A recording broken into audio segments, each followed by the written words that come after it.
नमस्कार. तर आज घेऊन आलेली आहे चटपटीत अशी वेट लॉस रेसिपी.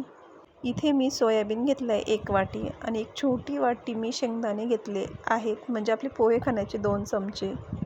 शेंगदाणे पण मी आता सोयाबीनमध्ये टाकून घेते. दोघी मिक्स करून त्यात मी आता थोडंसं मीठ टाकते आहे, जेणेकरून ते आळणी लागणार नाही. आता त्यात मी पाणी टाकून घेते. तुमच्याकडे सोयाबीन जर मोठे असतील तर प्रमाण थोडं कमी जास्त होऊ शकतं. इथे मी सोयाबीन अशा प्रकारे शिजवून घेतलेले आहेत आणि ते एका चाळणीमध्ये निथळत ठेवलेले आहे.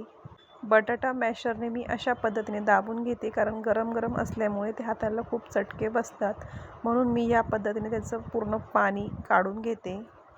आता ते मी मिक्सरच्या भांड्यात टाकून घेते. त्याच्यात मी हिंग, जिरं, ओवा, हिरवी मिरची, लसूण, कोथिंबीर हे सगळं टाकलं आहे आणि त्याची मी आता अशी पेस्ट बनवून घेतलेली आहे. आता ती पेस्ट एका पातेल्यात काढून त्यात मी चवीनुसार मीठ टाकते. मीठ टाकताना आपण आधीही थोडंसं टाकलं होतं, त्यामुळे ते लक्षात ठेवूनच मीठ टाकावं. इथे मी 1 वाटी बेसन पीठ टाकलेलं आहे.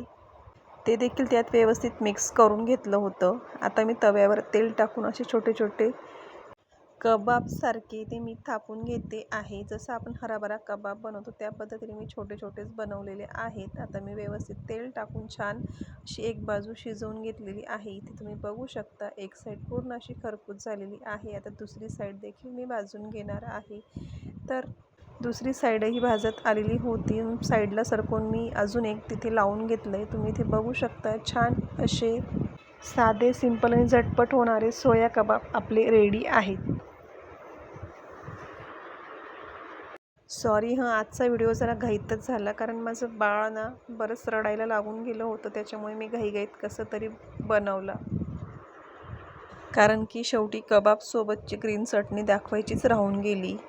कारण लहान बाळ असल्यामुळे कधीही रडायला सुरुवात होऊन जाते. जरासं आपण डोळ्यासमोर दिसलं नाही की लगेच रडायला लागतात.